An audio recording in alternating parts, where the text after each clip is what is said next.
You're someone with a vision for your practice, for your side hustle, and for your personal journey. But when it comes to establishing your path and how to get to where you want to be with your practice, things get a little messy. You're also someone who'd prefer to go in person instead of to groups and listening to everyone else's story. To me, it sounds like you could benefit from one on one consulting with our experienced practice of the practice consultants. From $5.95 a month and up, you can work with a consultant that will give you more direction and practical, tried and tested tips matched to you and your goals. For more information, visit practiceofthepractice.com/apply. Again, that's practiceofthepractice.com/apply.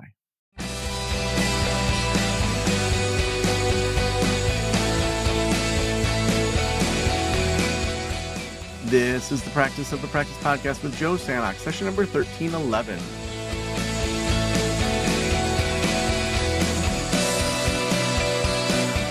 I'm Joe Sanok, your host, and welcome to the Practice of the Practice podcast, where we help you build a thriving private practice you absolutely love. Now, you may have been following the journey of starting Great Lakes Online Counseling. So every week, I'm working 2 hours a week of building this private practice.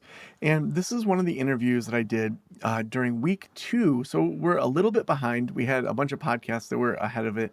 And so it's not going to line up exactly with the weeks, but we should get on track pretty soon. But my friend Dan King is here from Fireside Strategic talking all about kind of what he looks for when he's buying a practice. And so starting with that in mind, when we start a practice, Dan's talking right from the beginning about things he wants to see and things he doesn't want to see.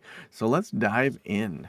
All right, I'm really excited. I'm here with Dan King, who is with Fireside Strategic. And as many of you who have been following my work, I am starting a counseling practice from scratch. And my goal is to spend 2 hours a week working on it, to not do anything clinical, and to within 5 years be positioned to sell this practice. And so doing this publicly, disclosing anything, like if Session Sites has offered to do the website for free, we'll talk through what that would have cost me as well and be super transparent about all of the process of starting a practice. And I've got my friend Dan here.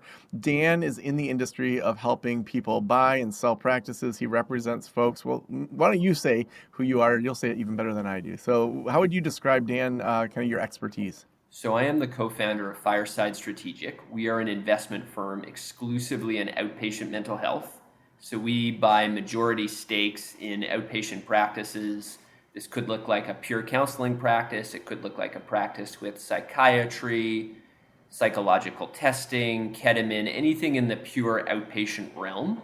And we have a culture focus. So we look to improve the culture of practices. We look to ensure that clinicians thrive. We also have the ability to add services. So most of the time we are looking at a counseling practice, and we have a very specialized team that can come in. We do not operate the practices. We typically will leave the operator in place, but we have the expertise to add psychiatry, psychological and neuropsychological testing, ketamine, and other services to a counseling practice to turn it into a comprehensive behavioral health practice.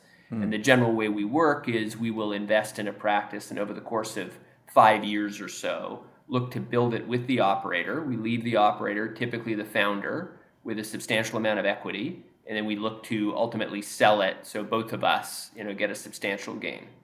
Awesome. So if I were to look at Great Lakes Online Counseling, so that's the website I bought, that's the working title. I haven't filed the LLC and all that stuff yet. If I was to say I want to build something within 5 years that gets Dan King's attention, what do you look for? Would be probably pretty tricky to do that if you're only going to work 2 hours a week. Okay. That said, I would look for number one, culture really matters. How are you going to attract high quality clinicians? In order to do that, we are going to, number one, need to pay them well. And so if I'm reverse engineering this, one of the first questions I ask is, what is the payer mix? So I need to find payers that are going to send me high quality clients in my geography. Those payers need to reimburse well so that I can pay my clinicians well, so that I can attract and keep them. Does that make sense? Mm-hmm. So I'm guessing you probably, in that model, it's tough to have a lot of Medicaid and Medicare as part of that payer mix. Generally speaking, yes. So now this is speaking for me. There are definitely Sure. acquisition firms out there that will invest in Medicare, Medicaid type practices, government insurance practices. That isn't us. That tends to be more, especially Medicaid, tends to be more of a volume business, right? Mhm. And listen, that's a model that can work. One of the challenges of it is clinicians tend to have a lot of patients to see, and they do tend to be some of the more challenging patients. So typically the stress levels for clinicians are going to be higher, but that's important work that needs to be done and someone needs to do it. It's Yeah. generally not Yeah, what of we course. focus on. Now, when you look at a payer mix, are you looking at just a specific amount of insurances that they're on? So, for example, as we've run the numbers, it looks like if we narrow down New York, Pennsylvania, Michigan as our first three states, they tend to pay the highest, have the most opportunity for online counseling, and have enough affluent pockets for the private pay counseling. Um, Having just one payer per state for a while, is that something that you would advise? Do you think going into having multiple payers, like how do you look at that in regards to positioning for selling? So generally speaking, diversification is better. So we will often find counseling practices in wealthy states, like some of the states that you've described, where there will be payers that reimburse well, and customers will come in the door, and we and our investors get concerned if there's no diversification. So Mm, if the whole business is reliant on one or two payers, that can be a challenge. On the other hand, when you're just building, you're a long way from selling this. If you want to start to build momentum, get the right clinicians in the door, and create a culture that they're attracted to, it can be good to find the highest payers that are going to send you customers at the beginning. So where you end up may be different than where you start. mm. And I would say if you can find payers that reimburse well, they're going to send you clients, that'll jumpstart the flywheel. Okay. So if we had a goal of maybe one new insurance per year per state, if we're adding states or adding that, so that within 5 years we have potentially 15 payers amongst those first three states, and then have added in other states around the Great Lakes, would that be attractive to like the Dan Kings of the world typically? It's going to depend on the percentage of revenue that is tied to those payers. So it's all well Mm, and good to be paneled, to be in network with 15 insurers, but how much revenue is coming from each of them? So the analysis that we would do in due diligence would look to explore, okay, well, it's great that he has all these panels, but how much of the revenue is coming from one payer? So mm. I've run across situations regularly where 70 or 80% of the revenue comes from one payer.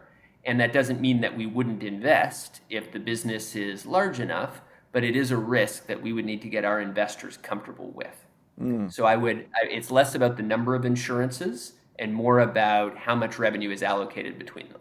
Okay, interesting. And is there like a rule of thumb, like we want to have at least three different panels that are pretty much evenly split, or like is there any kind of rule of thumb? I wouldn't say that there's one rule of thumb, but what I would say is, if I were to just sort of make one up on the spot, I would probably want to see that I wouldn't want one payer, ideally, to be responsible for more than 40% of your revenue. Okay, That's what I'd like to see, that's a probably. great That makes it just much easier yeah. to go to my investors and say, hey, listen, if there's a challenge, like let's say the rates get reduced with that one Yeah. payer, I'm pretty confident that this practice is something they can do to rejigger things to recover the lost revenue quite quickly. Okay. And Can I then give you just yeah, a little bit more on that? yeah, I'd love it. So, typically speaking, a professional acquisition firm is going to use some combination of equity and debt for the acquisition. Okay. So, some portion of your consideration, what you earn from the sale, right, is going to be cash at close. It's going to be money you get up front. Some percentage of it is going to be either contingent on outcomes or not going to be money that you earn up front. For the portion of your consideration that you get up front, some of that is going to be what's called equity, and some of that's going to be what we would call debt. Okay. So equity is straight cash. Debt is a loan of some kind. It could come from a bank. It could come from a non-bank lender. Some kind of lender, right, is going to be providing debt, typically, if it's a professional investment firm. If you are getting debt, which again, it's pretty unusual. You will find some that don't use debt, but the vast majority do use debt, right? Those lenders require cash flow. They need to be paid back. And so part of the reason diversification, a huge reason that diversification would be important to us is we need to satisfy our lender that they're going to be repaid. And so if there's a reasonable chance that payments could get disrupted, that will freak out a lender, because a lender is not trying to earn a ginormous return. They're trying to protect their downside. They're trying to deploy capital and get paid back as quickly as possible with downside protection. So this is why a big reason payer diversification matters. That's really helpful. I want to go back to paying the clinicians well and having them not burn out, less stress. Are there numbers that you look for? Like we've often said, we want about 40% of what comes in to be going back to the clinicians in some way. So, through salaries, benefits, things like that. Are there numbers like that you guys tend to use that concern you or feel too low, just as a range? Yeah. It's a little less about what percentage of the overall take goes to clinicians and more, number one, turnover. So as investors, we want to see that the practice has been around for a while and that the turnover rate is relatively low for a sustained period of time. We understand there's going to be blips. Random things are going to happen. Some payer does something really weird and it shuts off a revenue stream for X amount of time, and some clinicians were reliant on Blue Cross reimbursements, etc., right? These things happen. But we want to see that in general, the practice has been around for a while and that the turnover rate is relatively low. I prefer not to go above 20% annual turnover. Ideally, we're below 15%. If I see that the practice has been around for at least 5 years and that the turnover rate is below 15% for the majority of that's pretty good. So it's less about what percentage of the revenue clinicians get, although of course we do think about that, and it's more about how low is the turnover. See, if you were paying clinicians 5 cents and the turnover was low, some investors would like that. We wouldn't probably, because we want those clinicians to do good work, and if they're earning 5 cents, they're probably not doing good work. But generally speaking, we are focused on the turnover is the most important metric in clinician satisfaction that's like easily available to you. There are others that matter, which if it's useful to you, we can get into. But the first thing I think about is turnover. Yeah, I'd love to hear those other ones. So turnover is kind of the top one for you. What other metrics are you looking at? So as part of due diligence, we always run a culture survey. And that can vary over time. We're always sort of shifting it with what we learn, and each practice is a little different. And so the questions that we put in there might vary, but we're always running a culture survey. And there's a kind of headline number that we get from that survey, which is out of 5. It's a satisfaction rate, right? How satisfied are clinicians at this practice? And so I'd like that to be at least above 3.5. In an ideal world, it's above 4. That indicates to me that, and again, if the practice has been around for a while, that indicates to me that clinicians are generally satisfied to work there. So having that ongoing clinical satisfaction at the workplace, are there areas you see that, like I'm thinking about deals that you guys didn't take, were there things that popped up that were like on the satisfaction survey that 2 years, 3 years before selling that person could have definitely like addressed pretty easily but didn't? I am sensitive to how hard running a group practice is. And so easily, I'm not so sure. Okay. But maybe addressed, yes. So turnover is the biggest one. I can recall passing on a deal because the turnover was relatively high. And I think the turnover was high for a variety of reasons. So one of the reasons was that there was some damage done to some payer relationships, which meant client flow was diminished for a certain number of clinicians for X amount of time, right? So some of that is outside of the control of the practice owner. But I also sometimes see some relatively simple requests, which honestly you can find out about what your clinicians want just through running a survey, which very few practice owners do.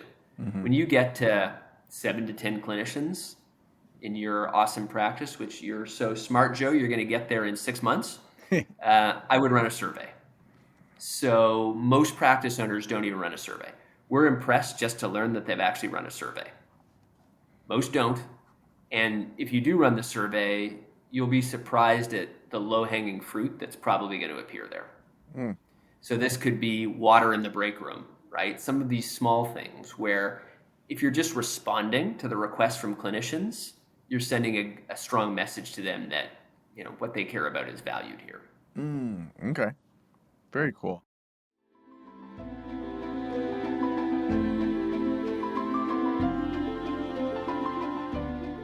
I want to thank Headway for sponsoring this episode. As a group practice leader, you know that insurance and admin work can take up hours every week.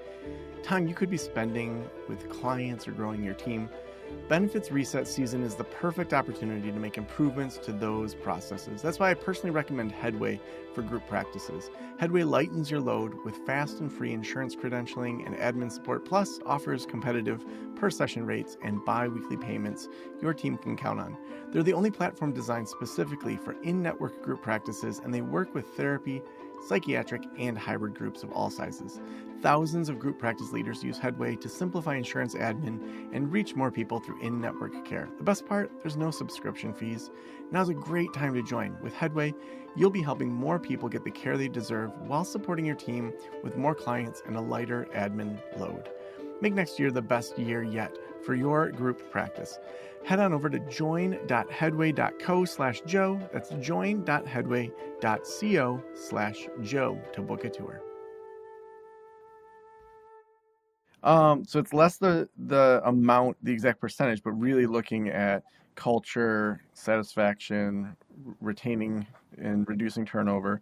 When it comes to a percentage versus a fixed model in regards to how people are paid. So, they get this percentage of what's collected versus you just get a flat $60 per session. Is that a factor that you guys care about, or does it really just come down to what's the overall profit? And it doesn't matter. This is a juicy one. So one of the most interesting questions in group practice leadership is whether to disclose what the business is earning, right? It's a really, really interesting, juicy question. Talk about it on our podcast all the time.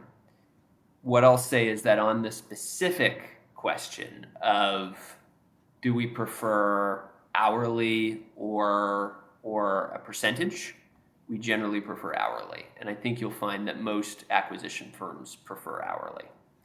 It just gives us a little bit more control. So if it's an in-network practice or an out-of-network practice, or actually even self-pay, although if it's self-pay, there's probably going to be transparency and clinicians will know exactly what the practice is generating in terms of each client visit. Yeah. But certainly if it's in-network or out-of-network, if you're paying hourly, you can increase your rates. Maybe you negotiate with the insurers to get a higher reimbursement rate. You are not automatically required to pay out more to clinicians. So then you can choose what's the most effective use of each incremental dollar. Oh, that's helpful. What about W-2 versus 1099? I know what the IRS tends to say lately. That tends to be W-2. So I'm assuming that that's probably the case. Do you guys have a kind of direction you tend to lean?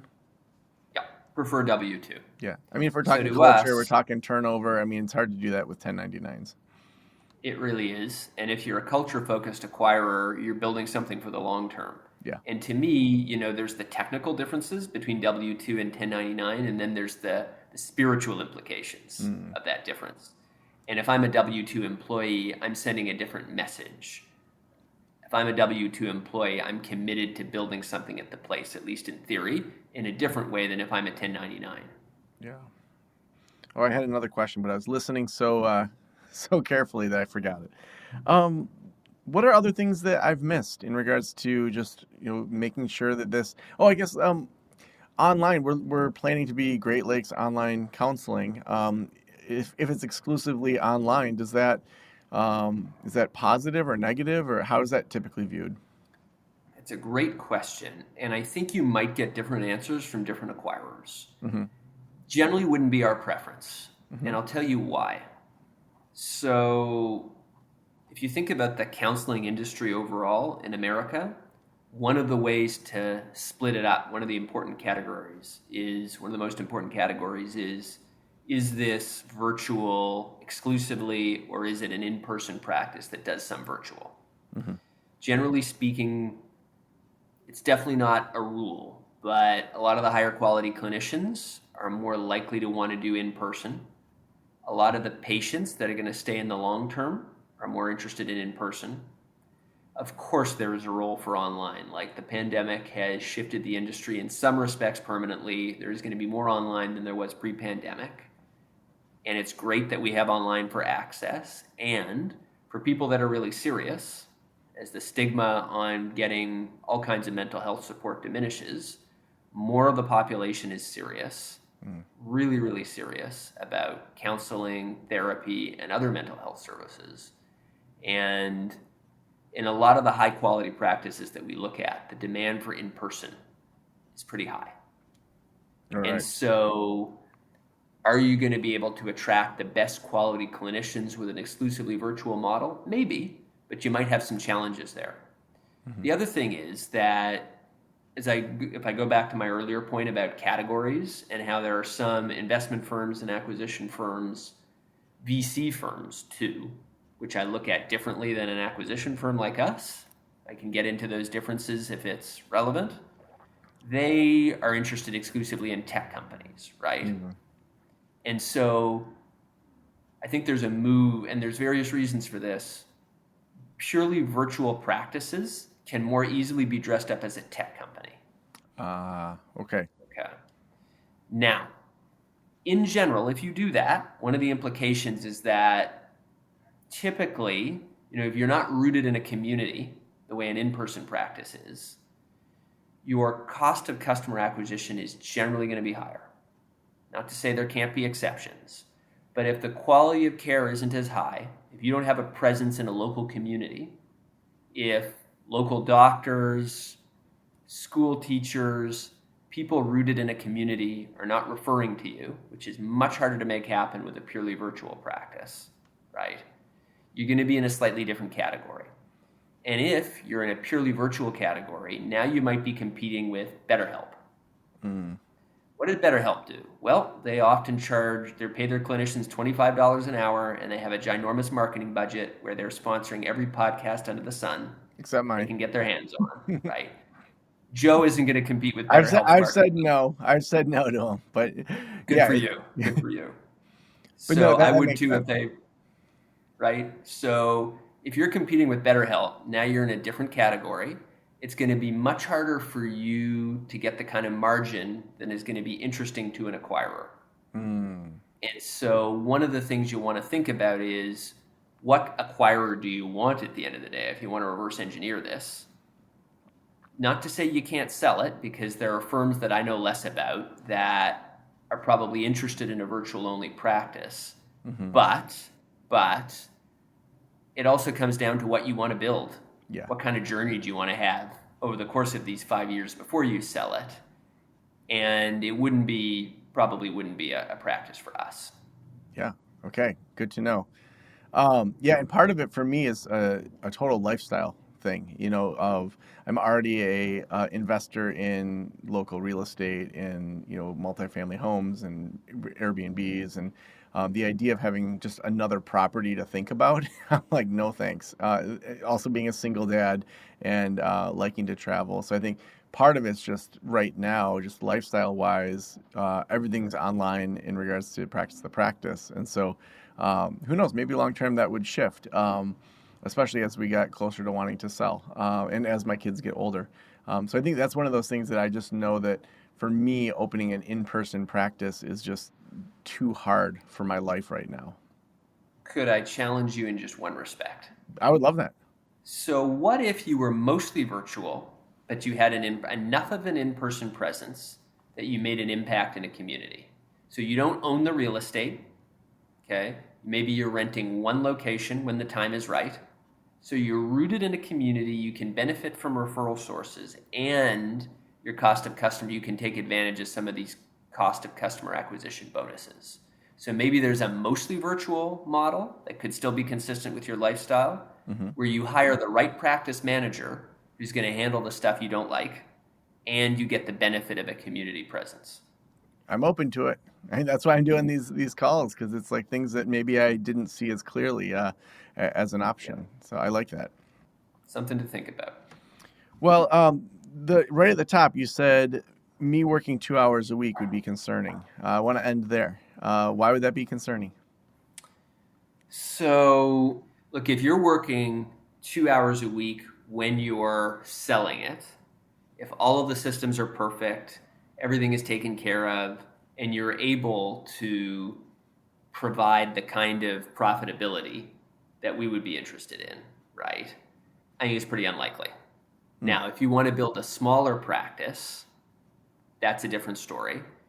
I'm imagining your involvement would wax and wane, or would what is it? Wax and wane? I guess those are the right terms. Yeah, that sounds right. So your involvement will vary over time. I'm pretty skeptical that the kind of practice that a professional firm would be interested in could be built consistently, even over 5 years, if you are working 2 hours a week.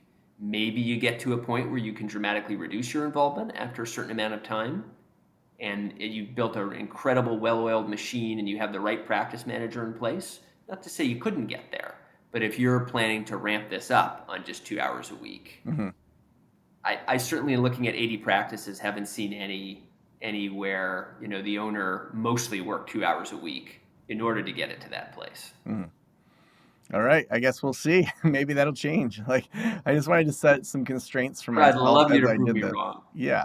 No. Is your ambition to work 2 hours a week ultimately, or is it to build it up exclusively at 2 hours a week? No, right now when I hit 2 hours this is week 3 of this so far. It's like this half hour counts as one part of my 2 hours of working, of knowledge acquisition, of notes, of, summarizing it, thinking through my next steps, talking to attorneys, all of it. And so, right now I'm just getting information to make the decisions, and then I'll take probably a week to do all the filings and get everything set up, and then just see what 2 hours a week can do.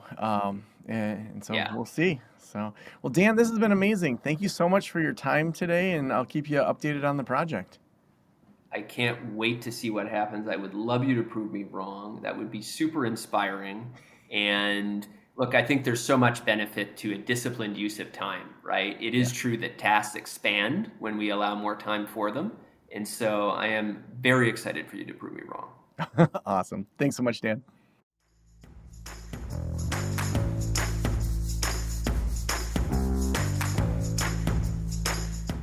We could not do this show without our amazing sponsors. And today, Headway is our sponsor. If you are looking for help running your practice and want the best group practice you can have, you're going to want to sign up with Headway.